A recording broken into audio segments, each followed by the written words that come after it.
Welcome to Ganesan media. இறைவனுடைய அருளால் நம்ம எல்லோரும் நல்லா இருப்போம். தொடர்ந்து ஆதரவு கொடுத்துட்ருக்கிற எல்லாருக்கும் மனசார நன்றியை தெரிவிச்சுக்கிறப்பா.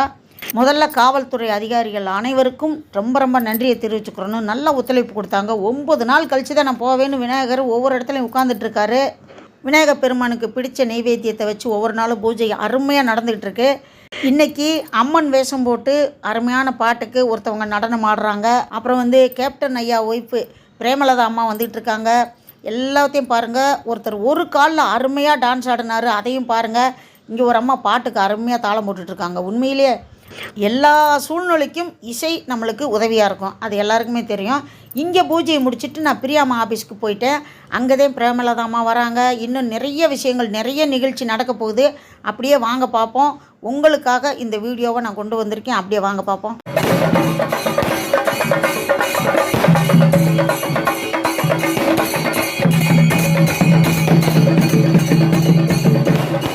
நான் வீடியோ எடுத்துக்கிட்டே வரவும் பிரேமலதா அம்மா அப்படியே கண்ணாடியை இறக்கி என்னை பார்க்குறாங்க. அதுங்களும் கூட ஒருத்தர் வந்துட்டார். இருந்தாலும் பரவாயில்ல.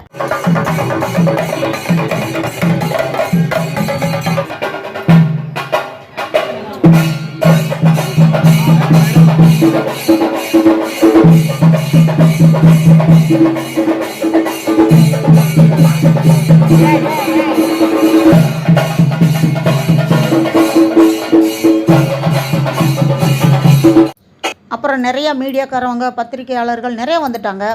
அப்புறம் பிரேமலதா அம்மா பேசின விஷயங்கள் ரொம்ப பிடிச்சிருந்துச்சி. நிறைய நல்ல விஷயங்கள் பேசுனாங்க. சத்தத்தில் அவங்க பேசுனது சரியாக கேட்கல. நான் பக்கத்தில் போய் வீடியோ எடுக்க முடியல. ஏன்னா எல்லாமே இளைஞர்கள், ஆண்கள் வந்திருக்காங்க. அவங்களுக்கும் தொந்தரவு கொடுக்கக்கூடாது. நம்மளும் வயசாகி போச்சு. ஒரு அளவுக்கு தான் நம்ம எல்லாத்தையும் கவர் பண்ணணும் அப்படின்ட்டு காருக்கு பக்கத்தில் இந்த சைடு போய் நின்றுக்கிட்டு நான் பாட்டில் வீடியோ எடுத்துக்கிட்டு இருந்தேன். நிறைய நல்ல விஷயங்கள் பேசினாங்க. சந்தோஷமாக இருந்துச்சு. அப்புறம் ஃபோட்டோ மட்டும் அம்மா கூட நான் நின்று எடுத்துக்கிட்டேன். அதுக்கு எனக்கு ராமலிங்க ஐயா உதவி பண்ணார். ஏன்னா செம்ம கூட்டம் வந்துருச்சு. ரொம்ப சந்தோஷமாக இருந்துச்சு. 4 கால் செட்டப் பண்ணி டான்ஸ் ஆடுற மாதிரி இந்த பொண்ணு ஆடினாங்க. இவங்க தான் அம்மன் வேஷமும் போட்டு ஆடுவாங்க. உண்மையிலே நல்லா இருந்துச்சு. இப்போ ஒரு காலை வச்சுக்கிட்டு நிறைய டான்ஸு, என்ன பாட்டுன்னா மலைத்துளி மலைத்துளி மண்ணில் சங்கமம், அந்த பாட்டுக்கும் ஆடினார். இந்த சைக்கிள் சக்கரத்தை வச்சு இவர் ஒவ்வொன்றும் பண்ணுனாங்கப்பா. எனக்கு நான் சத்தியமாக அழுதுட்டேன். இந்த பக்கமாக உட்காந்துருந்தேன். எல்லோரும் அந்த பக்கம் உட்காந்துருக்காங்க. நான் அவங்களுக்கு முன்னாடி உட்காந்துக்கிட்டு வீடியோ எடுத்துக்கிட்டு இருந்தேன். என்னை அறியாமல் கண்ணீர் மாலையாக வந்துருச்சு. என்னால் முடிஞ்சது ஒரு 500 ரூபாயை கையில் கொடுத்துட்டேன் சந்தோஷமாக. அதுக்கப்புறம் எல்லாருமே அவங்கவுங்க கையில் இருந்ததெல்லாம் கொடுத்தாங்க. இதை நான் சொல்லக்கூடாது. ஏன் சொல்கிறேன்னா, இந்த மாதிரி ஒரு காலை வச்சுக்கிட்டு இவ்வளோ திறமையாக மக்களை சந்தோஷப்படுத்துகிறாங்கள, அவங்களுக்கு நம்மளால் முடிஞ்சது எவ்வளோ முடியுமோ அதை கொடுத்துடணும். ஏன்னா பாருங்கள், மக்களை சந்தோஷப்படுத்துகிறாரு. அந்த ஒரு காலை வச்சுக்கிட்டு என்ன திறமை. இதை முடிச்சுட்டு 9 மணிக்கு மேலே இன்னொரு ப்ரோக்ராம் இருக்குதுன்னு கிளம்புறாரு. ஆனால் 2 கை காலும் நல்லா வச்சுக்கிட்டு கூட சில பேர் வேலைக்கு போகாமல் சோம்பேறித்தனமாக குடிச்சிட்டு கூத்தடிச்சிக்கிட்டு பொம்பளைய பின்னாடி சுற்றிக்கிட்டெல்லாம் நிறைய பேர், அதாவது சில பேர், நிறைய பேர்னு சொல்லக்கூடாது, சில பேர் தெரியுறாங்க. ஆனால் இவருக்கு கல்யாணம் ஆகி பிள்ளைங்க இருக்குது. திரும்ப அந்த வார்த்தையை சொல்லக்கூடாது. ஒரு காலை வச்சுக்கிட்டு குடும்பத்தை அருமையாக பார்க்குறாரு. அப்போ இவருக்கு நம்ம கொடுக்கலாம்ல சந்தோஷமாக.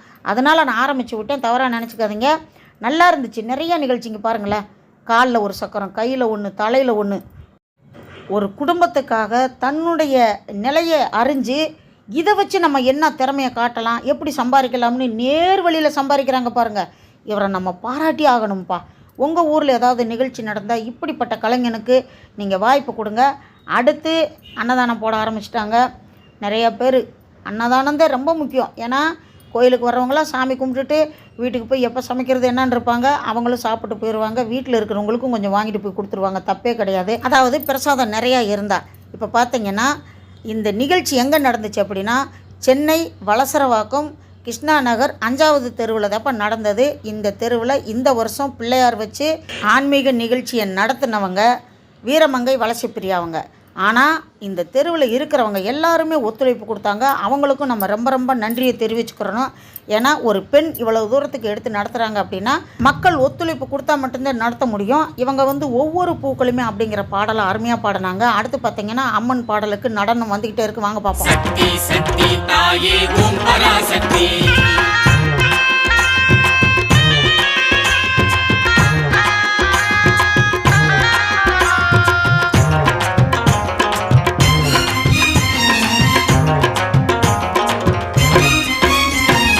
ஆடியில ஆடி வர அங்காள மாத்த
இங்கே இருக்கிற சின்ன பசங்க எல்லாமே நல்ல பக்தி, இவங்க எதிர்காலம் நல்லா இருக்கும், திருவாசகம் அப்படி படிக்கிறாங்க. அப்புறம் எல்லாரும் நின்று ஃபோட்டோ எடுத்துக்கிட்டோம்.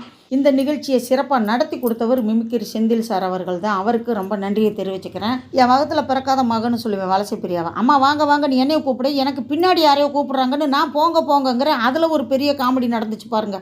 என்ன கலர் செலக்ஷன் பண்றீங்களா, அதனால எனக்கான்னு கேக்குறாங்க. இதே பரவாயில்ல. நீங்க குடுக்கறதே ஓகே. ஐயா குடுக்கறதே ஓகே. ஐயா குடுக்கறதே ஓகே. வாங்கம்மா. அம்மா வந்து வாங்கிக்கங்க, வாங்க வாங்கம்மா. வாங்கம்மா. சிங்கர் வாங்கப்பா தம்பி வாங்க போங்க. நன்றிங்க. அம்மா வாங்க. கவிதா. கோவம் இருக்கிற இடத்துல தான் குணம் இருக்கு.